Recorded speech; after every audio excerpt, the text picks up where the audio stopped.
স্কুলের মধ্যে পড়ে রয়েছে সিগারেট ও জন্ম নিরোধক বস্তুর প্যাকেট। পাশাপাশি স্কুলে মাত্র একজন শিক্ষক, অথচ তিনি নিয়মিত বিদ্যালয়ে উপস্থিত হন না বলেও অভিযোগ। তার পরিবর্তে স্থানীয় দুই মহিলার উপর স্কুল পরিচালনার দায়িত্বে ছেড়ে দেওয়া হয়েছে বলেও অভিযোগ উঠেছে। এমনই উদ্বেগজনক চিত্র সামনে এসেছে মালদার হরিশ্চন্দ্রপুর ১ নম্বর ব্লকের তুলসীহাতা চক্রের পারো জুনিয়র হাই স্কুলে। অভিযোগ উঠেছে বিদ্যালয়ের প্রধান শিক্ষক হিমাদ্রি শেখর মণ্ডলের বিরুদ্ধে।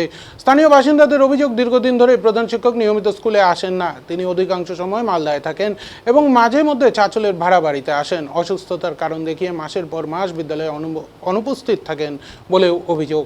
এর ফলে বিদ্যালয়ের শিক্ষা ব্যবস্থা কার্যত ভেঙে পড়েছে। শিক্ষকের অভাবে পড়াশোনা মারাত্মকভাবে ব্যাহত হচ্ছে এবং শিক্ষার্থীরা স্বাভাবিক শিক্ষার পরিবেশ থেকে বঞ্চিত হচ্ছে। স্থানীয় সূত্রে জানা গিয়েছে, খাতায় কলমে পঞ্চম থেকে অষ্টম শ্রেণী পর্যন্ত 50 থেকে 60 জন ছাত্রছাত্রীর নাম নথিভুক্ত থাকলেও বাস্তবে প্রতিদিন মাত্র 2-3 জন পড়ুয়া স্কুলে আসে।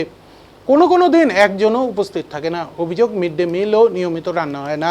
এলাকাবাসীর দাবি, প্রধান শিক্ষক স্থানীয় দুই মহিলাকে মাসিক পারিশ্রমিক দিয়ে বিদ্যালয় পরিচালনার দায়িত্ব দিয়েছেন। তবে বিষয়টি শিক্ষা দপ্তরের অনুমোদিত কিনা তা নিয়ে প্রশ্ন উঠেছে। শুধু শিক্ষা ব্যবস্থাই নয়, বিদ্যালয়ের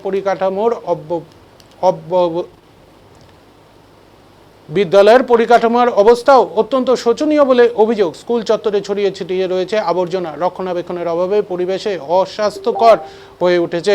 এমনকি বিদ্যালয়ের সিঁড়ির ধাপে জন্ম নিরোধক বস্তুর খালি প্যাকেট ও নেশা জাতীয় দ্রব্যের বিভিন্ন সামগ্রী পড়ে থাকতে দেখা গিয়েছে। ঘটনায় অভিভাবক ও স্থানীয় বাসিন্দাদের মধ্যে তীব্র ক্ষোভের সৃষ্টি হয়েছে। তাদের দাবি, অবিলম্বে ঘটনার তদন্ত করে প্রয়োজনীয় ব্যবস্থা গ্রহণ করতে হবে। অভিযোগ প্রমাণিত হলে প্রধান শিক্ষকের বিরুদ্ধে কঠোর প্রশাসনিক ও আইনি পদক্ষেপ নেওয়ারও দাবি জানিয়েছেন তারা। স্থানীয় বাসিন্দা নাসিম আক্তার বাদল আলীরা জানান, ওই শিক্ষকের বিরুদ্ধে একাধিকবার অভিযোগ জানানো হলেও এখনো পর্যন্ত প্রশাসনের তরফে কোনো ব্যবস্থা নেওয়া হয়নি। প্রধান শিক্ষকের গাফিলতির কারণে স্কুলের এই দুরবস্থা।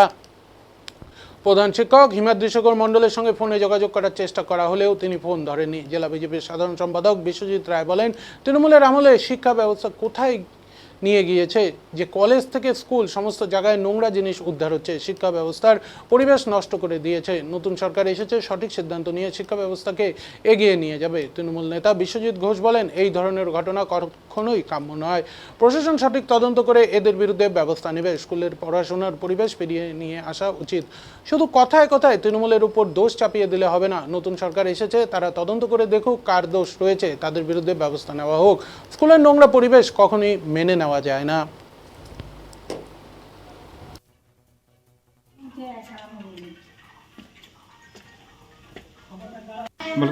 স্কুলে তো আপনি দেখলেন উপরে গিয়ে কিরকম হচ্ছে। আর এক কথা, 1 থেকে 1.5 মাস 2 মাস পর্যন্ত আমি মাস্টারকে এখানে খিচুড়ি নিতে আসছি এখানে, কিন্তু মাস্টারকে দেখতে পাচ্ছি না। 3 থেকে 4 মাস ধরে আমি বাড়িতে আছি, বাইরে থেকে এসে ডেলি এখানে খিচুড়ি নিতে আসছি, একদিনও মাস্টারকে দেখতে পাচ্ছি না। তাহলে স্কুলে পড়াচ্ছে কে তাহলে? স্কুলে তো ওই যারা আসছে ওদেরকে দেখছি, 2-1 বাচ্চা আছে, তো ওইদিকে রান্না বান্না করছে আর এদিকে খিলে টিলে পাঠিয়ে দিচ্ছে। না, স্কুলে তো মধ্যে মাস্টার একটা, ওর মালদাই বাড়ি আসে না। তাহলে স্কুলের বাচ্চাদের পড়াচ্ছে কে তাহলে? এদেরকে দেখি আর কাউকে দেখি না। এরা কি কোনো সরকারি শিক্ষক? না, বলতে পারছি না। তাহলে এদেরকে রাখলো কে? মাস্টার না, এরকম কি নিয়ম আছে? মাস্টার রাখার নিয়ম আছে? নিজে স্কুল আসবে না, নিয়ম আছে কি? না না না। তো এই যে স্কুলের যে একটা পরিবেশ নষ্ট হচ্ছে, আপনার প্রতিবাদ করেছিলেন, অভিযোগ করেছিলেন? অভিযোগ একটা করেছিলাম, আর আমাদের গ্রামের 2-3টা ছেলেপেলে ছিল, ওরাও করেছিল। এখন আপনারা কি দাবি করছেন স্কুলটাকে নিয়ে? স্কুলটাকে নিয়ে যেরকম চললে পরে আরো ভালো হবে, বাচ্চা কাচ্চা পড়বে, আর না চললে তো কি করা যাবে, বন্ধ করে রাখা হবে। কি নাম আপনার? আমার নাম বাদল। বাড়ি আপনার? বাড়ি পারো। বলুন। স্কুলে তো আপনি দেখলেন উপরে গিয়ে কিরকম হচ্ছে। আর এক কথা, 1 থেকে 1.5 মাস 2 মাস পর্যন্ত আমি মাস্টারকে এখানে খিচুড়ি নিতে আসছি এখানে, কিন্তু মাস্টারকে দেখতে পাচ্ছি না। 3 থেকে 4 মাস ধরে আমি বাড়িতে আছি, বাইরে থেকে এসে ডেলি এখানে খিচুড়ি নিতে আসছি, একদিনও মাস্টারকে দেখতে পাচ্ছি না। তাহলে স্কুলে পড়াচ্ছে কে তাহলে? স্কুলে তো ওই যারা আসছে ওদেরকে দেখছি, 2-1 বাচ্চা আছে, তো ওইদিকে রান্না বান্না করছে আর এদিকে খিলে টিলে পাঠিয়ে দিচ্ছে। না, স্কুলে তো মধ্যে মাস্টার একটা, ওর মালদাই বাড়ি আসে না। তাহলে স্কুলের বাচ্চাদের পড়াচ্ছে কে তাহলে? এদেরকে দেখি আর কাউকে দেখি না। এরা কি কোনো সরকারি শিক্ষক? না, বলতে পারছি না। তাহলে এদেরকে রাখলো কে? সরকারিভাবে চাকরি করছেন কি? না না, সরকারি ভাবে না। তাহলে আপনি স্কুলে আসেন যে? আমাকে মাস্টারমশাই পার্ট টাইম রেখেছেন। মানে কতদিন ধরে আপনি এখানে কাজ করছেন? আমি এই তো 3 দিন ধরে। তো মাস্টার আসছে না?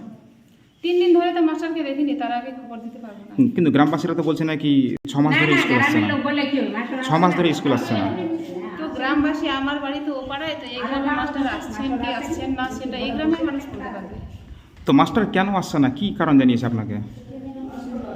মাস্টার বলেছিল আমাকে আমার শরীর খারাপ, আমি স্কুলে আসতে পারছি না কিছুদিন, তো তুমি একটু দেখো, সাহায্য করো, মানে পড়াশোনার দিক থেকে। ও, তো মাস্টারের বাড়ি কোথায় আছে? মালদা। মালদাতে। তো এখানে বাচ্চা কতটি আছে স্কুলটাতে? বাচ্চা ছুটির কতটা আছে অ্যাটেন্ডেন্স খাতা দেখলে বোঝা যাবে, আর ছুটির পরে তো 10টা 12টা 15টা এরকম আসে। আজকে তো দেখলাম কোনো বাচ্চাই আসেনি। না, এসেছিল। রান্না বান্না হয়েছে আজকে, মিড ডে মিল হয়েছে? মিড ডে মিল খেয়ে চলে গেছে। তো আপনারা কতজন এরকম কাজ করছেন? আমি আর একজন আছি, কি নাম যে একজন কাজ করছে, তার কি নাম? রুবি খাতুন, নুরি খাতুন। আর আপনার নাম? আমার নাম বাসি বেসরা। এইভাবে চাকরি করছেন কি? না না, হরিশ্চন্দ্রপুর 1 নম্বর ব্লকে একটি স্কুল রয়েছে যেখানে 60 জন স্টুডেন্ট রয়েছে, কিন্তু সেখানে 60 জনের জন্য একটি মাত্র শিক্ষক রয়েছে এবং সেই শিক্ষক মাঝে মাঝে স্কুলে আসে, মাঝে মাঝে স্কুলে আসে না। স্কুলের বেহাল দশা হয়ে দাঁড়িয়েছে এবং স্কুল থেকে কিছু জিনিস বারামত করা হয়েছে, যে জিনিসগুলো অপ্রত্যাশিত, স্কুলে থাকার কথাই না। তো সার্বিকভাবে আমরা ভারতীয় জনতা পার্টি জানি যে তৃণমূল কংগ্রেস সরকারে থাকাকালীন স্কুলগুলোকে একটা দুর্নীতির আতুরঘরে পরিণত করেছিল, কিন্তু ভারতীয় জনতা পার্টি সরকার গড়ার পর এগুলো ভারতীয় জনতা পার্টি কিন্তু একদম বরদাস্ত করবে না। আমরা শিক্ষা দপ্তরকে জানাবো স্কুল সম্বন্ধে এবং আগামী দিন কীভাবে স্কুলটা ভালো করে পরিকাঠামো করা যায় তার জন্য আমরা ভারতীয় জনতা পার্টি প্রয়াস করব। বিশ্বজিৎ রায়, দক্ষিণ সাংগঠনিক জেলার সাধারণ সম্পাদক, হরিশ্চন্দ্রপুর 1 নম্বর ব্লকে। দেখুন, আমিও শুনেছি হরিশ্চন্দ্রপুর 1 নম্বর ব্লকের তুলসিহাটা চক্রের পারো জুনিয়র হাই স্কুলের প্রধান শিক্ষকের বিরুদ্ধে অভিযোগ হয়েছে যে তিনি স্কুলে আসে না এবং ঠিক মতন পঠন পাঠানো হয় না। যদিও তিনি একাই শিক্ষক, তিনিও প্রধান শিক্ষক, তিনি শিক্ষক। স্কুলে 60 জন ছাত্রছাত্রী রয়েছে যাদের পড়াশোনা স্থানীয় কাউকে দিয়ে তিনি করান এবং নির্দিষ্ট স্কুলে আসেন না। ছাত্ররা শুধু আসে মিড ডে মিল খেতে, মিড ডে মিল খেয়ে তারা চলে যায়। অভিযোগ যে বিল্ডিংয়ে অনেক কিছু, স্কুল বিল্ডিংয়ে বা স্কুল প্রাঙ্গণে মদের বোতল সহ অনেক কিছু পাওয়া গেছে। এখন দেখুন, এটা তদন্ত ব্যাপার, এটা সেটা দুষ্কৃতীরা করেছে না অন্য কেউ করেছে না রেখে দিয়ে অভিযোগ করা হচ্ছে, এগুলো তদন্ত ব্যাপার। সব কিছু ব্যাপারে তৃণমূল কংগ্রেসের উপর দোষ চাপিয়ে দিলে হবে না, রাজনীতি করলে হবে না। কারণ বর্তমানে পশ্চিমবঙ্গে একটা নতুন সরকার রয়েছে, সেই সরকার তদন্ত করবে, সেই সরকারের যে শিক্ষা দপ্তর রয়েছে তারা তদন্ত করবে। যদি প্রধান শিক্ষকের বিরুদ্ধে কোনো অভিযোগ থাকে তারা তদন্ত করবে, তদন্তে তিনি দোষী হলে তার বিরুদ্ধে শিক্ষা দপ্তর অ্যাকশন নেবে। এবং আমরা চাই স্কুলের পঠন পাঠনের পরিবেশ ফিরিয়ে আনা হোক, কারণ সবচেয়ে বেশি সাফার স্কুল ছাত্রছাত্রী এবং ছাত্রছাত্রীর মা বাবারা করছে। রাজনীতিকরণ না করে তৃণমূল কংগ্রেসের দোষ না দিয়ে কথায় কথায় তৃণমূল কংগ্রেস করেছে। আজকে 1 মাসের পরে বেশি হয়ে গেল, নতুন সরকার পশ্চিমবঙ্গে এসেছে, সেই ব্যাপারগুলো তারা দেখুক এবং স্কুলের পঠন পাঠনটা চালু করার তারা ব্যবস্থা করুক, আর যারা দোষী তাদের তদন্ত করুক এবং যা কিছু পাওয়া গেছে সেটাও তদন্ত করে কারা যেটা যেত, কোন দুষ্কৃতি যেত, কে করতো, কার আশ্বাস করতো, এগুলো কোনো দলের রং না দেখে করা হোক, তদন্ত করা হোক, তদন্ত ধরা হোক এবং সর্বশেষ বলি স্কুলের পঠন পাঠন চালু করার ব্যবস্থা করা হোক, যাতে ছাত্রছাত্রীদের ভবিষ্যৎ নষ্ট না হয়। এর আগে মমতা সরকার আর যাই করে কোনো পঠন পাঠনের ব্যবস্থা করেছেন, স্কুলের মান উন্নয়ন করেছিলেন, মিড ডে মিলের ভালো খাবারের ব্যবস্থা করেছিলেন। আশা করছি বর্তমান সরকারও সেসব চালু রাখবে এবং করবে, অথবা শুরু করছে। পড়াশোনা নিয়ে কোনো রাজনীতি করার দরকার নেই, পড়াশোনা নিয়ে যাতে তার ছাত্রছাত্রীরা ভালো পড়াশোনা করে তার ব্যবস্থা করুক, সেই কংগ্রেসের সরকার হোক বা বিজেপি সরকার হোক, তার জন্য করুক, এটাই আমরা চাই। দেখুন, আমিও শুনেছি হরিশ্চন্দ্রপুর